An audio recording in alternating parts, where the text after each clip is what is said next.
ہرائمہ کو اسے دیکھ کر تکلیف ہو رہی تھی۔ مہر اس بات میں سر ہلانے لگی۔ آپ ہی عافیہ بھابھی بتا رہی تھی کہ جمعے کو میرا نکاح ہے۔ ہرائمہ نے اس کا دھیان بٹانا چاہا۔ ہاں، شاہ نے تمہارا رشتہ شاویز سے طے کیا ہے۔ تمہیں کوئی اعتراض ہے تو بتا دو۔ مہر اسے دیکھتی ہوئی بول رہی تھی۔ نہیں آپی، مجھے کیوں اعتراض ہوگا؟ وہ میرے بڑے ہیں، میرے لیے اتنا کر رہے ہیں، بھلا انکار کا جواز بنتا ہے؟ ہرائمہ سوالیہ نظروں سے دیکھنے لگی۔ میں نے سوچا جو کچھ شاویز نے کیا اس کے بعد آپی وہ مجھے اپنا رہا ہے، کیا یہ بہت بڑی بات نہیں؟ ہرائمہ نے اسے ٹوکا۔ ہاں یہ تو ہے، شاہ نے اسی لیے شاویز سے طے کیا تمہارا رشتہ، تاکہ تمہیں کوئی مسئلہ نہ ہو۔ مہر آہستہ آہستہ بول رہی تھی۔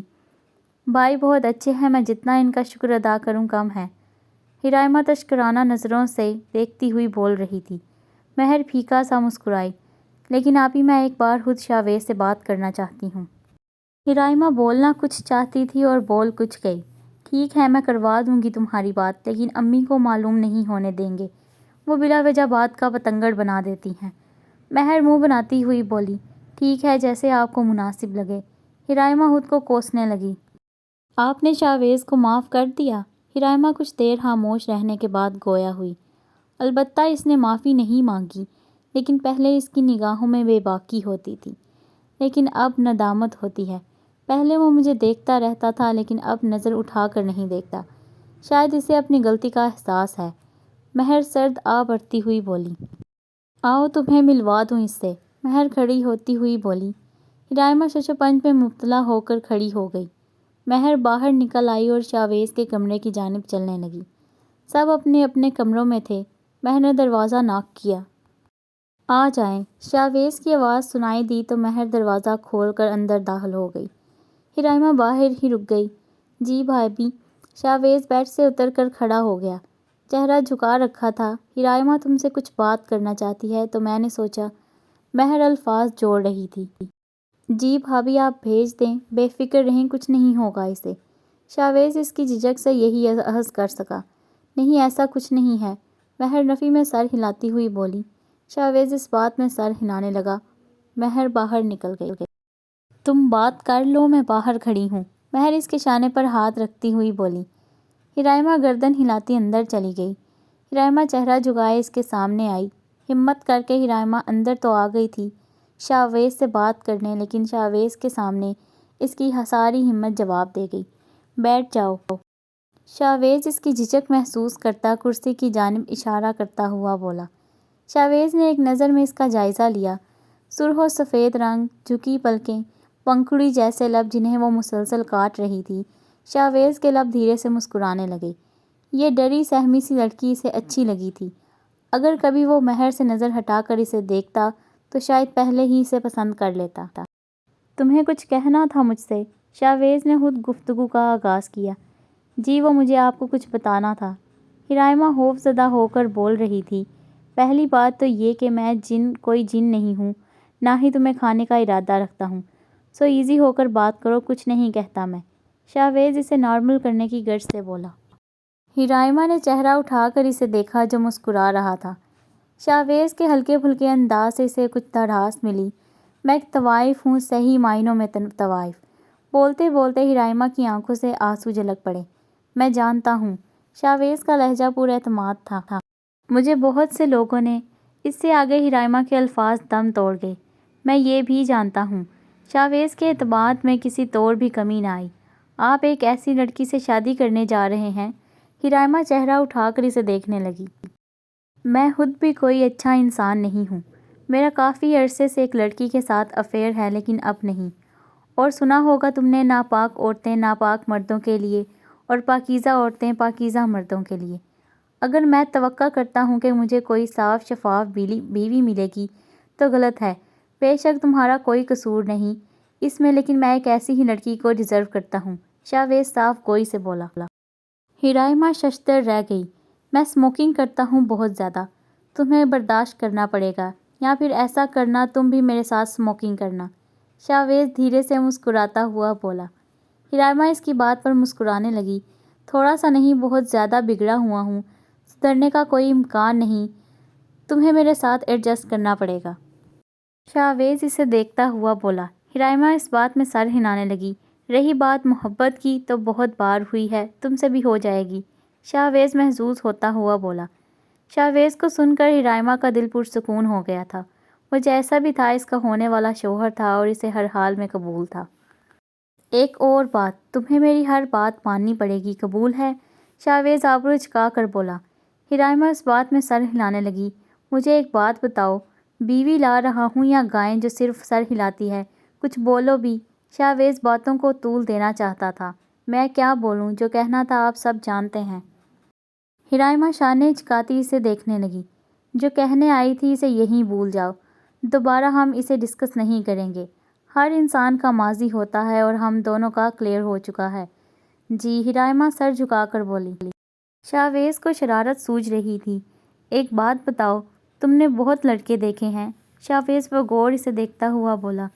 جی، ہرائمہ متحیر سی اسے دیکھنے لگی۔ مطلب دیکھے ہیں؟ وہ لب دبائے مسکرا رہا تھا۔ نہیں، میرا مطلب، مجھے لگا شاید تم نے بہت لڑکے دیکھے ہیں، اسی لیے مجھے دیکھ نہیں رہی کہ یہ تو بیکار سا ہے۔ شاہویز اس کی جھجک سے محسوس ہو رہا تھا۔ نہیں، ایسا کچھ نہیں ہے، ہرائمہ نفی میں سر ہلاتی ہوئی بولی۔ اب تم جاؤ، بھابھی باہر کھڑی ہوں گی، شاہویز جانے کا اشارہ کرتا ہوا بولا۔ ہرائمہ اس کے پل پل بدلتے رویے پر حیران ہوتی باہر نکل آئی۔ کیا ہوا؟ مہر اس کی بوکھلاہٹ دیکھ کر بولی۔ نہیں، کچھ نہیں، بس تھوڑا عجیب سا ہے، ہرائمہ الجھ کر بولی۔ جب شادی ہوگی سمجھ بھی آ جائے گا، مہر اس کا منہ تھپتھپاتی ہوئی بولی۔ نماز کا ٹائم ہو رہا ہے، میں پھر آتی ہوں آپ کے پاس، ہرائمہ مسکراتی ہوئی بولی۔ ہاں، مجھے بھی پڑھنی ہے، مہر فکر سے کہتی اپنے کمرے کی جانب چل دی۔ شام کے سائے گہرے ہو رہے تھے، دسمبر کی اداس شاموں کی مانند ستمبر کی شام میں بھی اداسی ہو گئی تھی۔ دسمبر کی یک پستہ ہوائیں جو احساسات کو منجمد کر دیتی ہیں، ستمبر کی ہوائیں بھی کچھ ایسا ہی کام کر رہی تھیں۔ چہرے پر مایوسی اور تھکن لیے شاہ اور شہریار آ رہے تھے۔ اس اداس شام کی مانند شاہ کی آنکھیں بھی اداس تھیں۔ فلک نے خورشید کھویا تھا اور شاہ نے اپنی جان کو، لیکن فلک کو اس کا نعم البدل مہتاب کی صورت ملنے والا تھا۔ اس کے برعکس شاہ کو اس کا نعم البدل مل ہی نہیں سکتا تھا، کیونکہ انسانوں کا کوئی نعم البدل نہیں ہوتا۔ یہ ہماری سوچ ہوتی ہے کہ اس انسان جیسا انسان ہی مل جائے گا، لیکن حقیقت میں ہم ساری زندگی اسی انسان کو تلاشتے رہتے ہیں جن کا ملنا ناممکنات میں شمار ہو جاتا ہے۔ شاہ بالوں میں ہاتھ پھیرتا اندر کی جانب بڑھ رہا تھا۔ اس کا ظاہر اور باطن دونوں چیخ چیخ کر اس کا حال بیان کر رہے تھے۔ شرٹ باہر نکلی ہوئی تھی، رف سی پینٹ پہنے، بالوں میں برش کے بجائے ہاتھ چلاتے وہ انہیں ٹھیک کر لیتا اور چہرہ غم کی داستان بنا ہوا تھا۔ مہر اسے دیکھ چکی تھی، تبھی سرائیت سے زینے اترنے لگی۔ شاہ اس کی بے چینی سمجھتا تھا۔ مہر ان دونوں کو دیکھ کر مایوس ہو گئی۔ قدموں کی رفتار خود بخود دھیمی پڑ گئی۔ نماز پڑھ کر آ رہی ہو؟ شاہ اس کے مقابل آتا ہوا بولا۔ مہر اس بات میں سر ہلانے لگی۔ اچھی بات ہے، شاہ اس کا منہ تھپتھپاتا ہوا بولا۔ میں بابا سائیں سے بات کر کے آتا ہوں۔ شاہ اس سے نظریں ملائے بغیر چلا گیا۔ مہر افسردگی سے اس کی پشت کو دیکھنے لگی۔ شاہ، میری بیٹی کو کیوں نہیں لائے تم؟ ہائے، پتہ نہیں کس حال میں ہوگی۔ ہماری تو کسی سے دشمنی نہیں، پھر کون لے گیا ہماری جوان بچی کو؟ شاہ ضبط کیے انہیں سن رہا تھا۔ کمال صاحب شاہ کے تاثرات سے اس کی حالت سے بخوبی سمجھ رہے تھے۔ بیگم خاموش ہو جاؤ، انہیں بولنے تو دو۔ کمال صاحب کی آواز کمرے سے باہر تک سنائی دی۔ زوفجا بیگم دوپٹے سے آنسو صاف کرتی خاموش ہو گئیں۔ شاہ نے شہریار کو اشارہ کر دیا۔ وہ مہر کو سنبھالتے سنبھالتے تھک جاتا تھا۔ گھر والوں کو سمجھانا اس میں اتنی سخت نہیں تھی۔ بابا سائیں ہر جگہ دیکھ لیا ہے، جہاں حرم کا ملنا متوقع تھا لیکن وہ کہیں نہیں ملی۔ خدا جانے وہ کہاں ہے، نہ حرم کا کچھ معلوم ہو رہا ہے نہ ہی مانب کا۔ شہریار مایوسی سے بولا۔ اور پولیس؟ وہ آبرو چکا کر بولے۔ بابا سائیں، پولیس سب سے پہلے گھر میں پوچھ گچھ کرے گی، اور مہر بھابھی کی حالت ایسی نہیں کہ انہیں اس سب میں دھکیلا جائے۔ دوسری بات، پولیس سے سب کو معلوم ہو جائے گا۔ شہریار افسردگی سے بولا۔ معلوم تو ابھی بھی ہو رہا ہے۔ میں تو کہتا ہوں پولیس میں مانب اور حرم دونوں کی رپورٹ کروا دو، وہ برہمی سے بولے۔ صبح دیکھتا ہوں بابا سائیں، اپنے کسی جاننے والے سے بات کروں گا۔ شاہ تھکے تھکے انداز میں کہتا باہر نکل گیا۔ اللہ جانتا ہے کیا لکھا ہے اس کے نصیب میں، وہ شاہ کو دیکھتے تعصب سے بولے۔ اب کل کا انتظار کریں ہم؟ شاہ کو تو کوئی فکر ہی نہیں ہے، نہ اپنی بیٹی کی نہ اپنی بہن کی۔ زوفجا بیگم آنسو بہاتی پھر سے شروع ہو گئیں۔ شہریار انہیں دیکھتا نفی میں سر ہلاتا باہر نکل گیا۔ تمہاری عقل گھاس چرنے گئی ہے یا شاہ کی حالت تمہیں دکھائی نہیں دیتی یا اندھی ہو گئی ہو؟ شہریار کے نکلتے ہی وہ برس پڑے۔ میں ہی بری لگتی ہوں سب کو، کیا غلط کہہ دیا ہے میں نے؟ وہ کمال صاحب کو دیکھتی ہوئی بولی۔ اپنا منہ بند رکھو تو بہتر ہوگا ورنہ تمہیں ہی میازہ بھگتنا پڑے گا، وہ غضب سے دیکھتے ہوئے بولے۔ زوفجا بیگم منہ بناتی دوسری سمت دیکھنے لگی۔ شاہ کی نظر مہر پر پڑی۔ شاہ جیسے سے چھوڑ کر گیا تھا وہ ویسے ہی کھڑی تھی۔ تم یہیں کھڑی ہو؟ شاہ اس کی جانب چلتا ہوا بولا۔ آپ کا انتظار کر رہی تھی۔ مہر کی آواز اتنی آہستہ تھی کہ شاہ بامشکل سن پایا۔ آؤ باہر چلتے ہیں، شاہ اس کا ہاتھ پکڑتا ہوا بولا۔ مہر سر جھکائے اس کے ساتھ چلنے لگی۔ شاہ، مہر کی آواز نہ چاہتے ہوئے بھی بھیگ گئی۔ بولو۔ شاہ سامنے دیکھتا ہوا چل رہا تھا۔ وسیع و عریض باغ میں وہ دونوں آہستہ آہستہ چل رہے تھے۔ مانب کو اب ہم کبھی نہیں دیکھ سکیں گے۔ مہر سو سو کرتی آستین سے چہرہ صاف کرنے لگی۔ شاہ چند ثانیے کچھ بول نہ سکا۔ چہرہ اوپر اٹھائے وہ آنسوؤں پر بند باندھ رہا تھا۔ پتہ نہیں مہر، میں کچھ بھی سوچنے سمجھنے سے قاصر ہوں اس وقت، لیکن اگر قسمت کو یہی منظور ہے تو پھر ہم کیا کر سکتے ہیں؟ شاہ بے بسی سے بولا۔ مہر تڑپ کر اسے دیکھنے لگی لیکن شاہ اسے نہیں دیکھ رہا تھا۔ شاہ، میرا سانس بند ہو جائے گا، ایسا مت بولے۔ مہر کو اپنی جان نکلتی محسوس ہو رہی تھی۔ مہر، تم بہت بہادر ہو، ہمت سے کام لو۔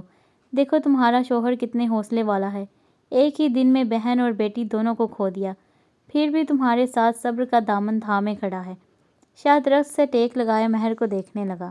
مہر نفی میں سر ہلا رہی تھی۔ نہ دل ماننے پر راضی تھا نہ دماغ۔ شاہ، میں کیسے ہمت کروں؟ 9 مہینے وہ میرے ساتھ سانس لیتی رہی۔ گزشتہ 2 ماہ سے میرے دن اور رات اس کے ساتھ گزرے ہیں۔ وہ میرے جسم کا حصہ ہے شاہ، میں کیسے مان لوں؟ دوبارہ ان ہاتھوں میں اسے اٹھا نہیں سکتی۔ میری یہ آنکھیں اسے دیکھنے کے لیے ترس رہی ہیں، ان کی پیاس کبھی نہیں بجھے گی، کیسے مان لوں شاہ؟ میرے دل کو سکون نہیں آ رہا۔ مہر بے یقینی سے اسے دیکھتی ہوئی بول رہی تھی۔ ایک ایک حرف پر اس کی آنکھ برس رہی تھی۔ یہ تو ظاہری اذیت تھی، باطنی اذیت کا تو اندازہ بھی نہیں لگایا جا سکتا۔ مہر، میں سب جانتا ہوں اور سمجھتا بھی ہوں، تم بتاؤ میں کیا کروں؟ کون سی جگہ ہے جہاں مانب ہوگی؟ تم بتاؤ، میں چلا جاتا ہوں۔ مہر، مجھے دوسری دنیا میں بھی جانا پڑے تو میں چلا جاؤں گا، لیکن مجھے بتاؤ تو صحیح میں جاؤں کہاں؟ تمہیں کیا لگتا ہے مجھے تکلیف نہیں ہو رہی؟ میں 13 سال اولاد کے لیے ترستا رہا ہوں، مانب کو دیکھتا تھا تو معلوم ہوتا تھا زندگی ہے۔ مہر، وہ میری بھی جان ہے، بے شک میں اس کے ساتھ اتنا وقت نہیں رہتا جتنا تم رہتی ہو، لیکن… شاہ نے سسکتے ہوئے بات ادھوری چھوڑ دی۔ مہر خاموش ہو گئی، کچھ پل خاموشی کی نظر ہوئے۔ میں تھک گئی ہوں، مہر چہرہ اٹھا کر شاہ کو دیکھتی ہوئی بولی۔ کمرے میں چلتے ہیں، شاہ چہرہ صاف کرتا ہوا بولا۔ نہیں، یہیں پر بیٹھ جاتے ہیں۔ مہر اس کا ہاتھ تھامتی گھاس پر بیٹھ گئی۔ شاہ بھی اس کے ہمراہ بیٹھ گیا۔ مہر نے سر اس کے شانے پر رکھ دیا اور گھاس پر انگلیاں چلانے لگی۔ شاہ نے درخت سے سر ٹکا کر آنکھیں موند لیں۔ اس ناول کو ریڈ کرنے کا آپ کا بہت شکریہ، اور اگر آپ کو اس کے باقی پارٹس ڈھونڈنے میں مشکل پیش آ رہی ہے تو کائنڈلی چینل کی پلے لسٹ وزٹ کریں، وہاں آپ کو اس کے تمام پارٹس مل جائیں گے۔ اور اگر آپ کو اس کا کانٹینٹ اچھا لگے تو جاتے ہوئے چینل سبسکرائب کر دیجیے گا۔ Thank you.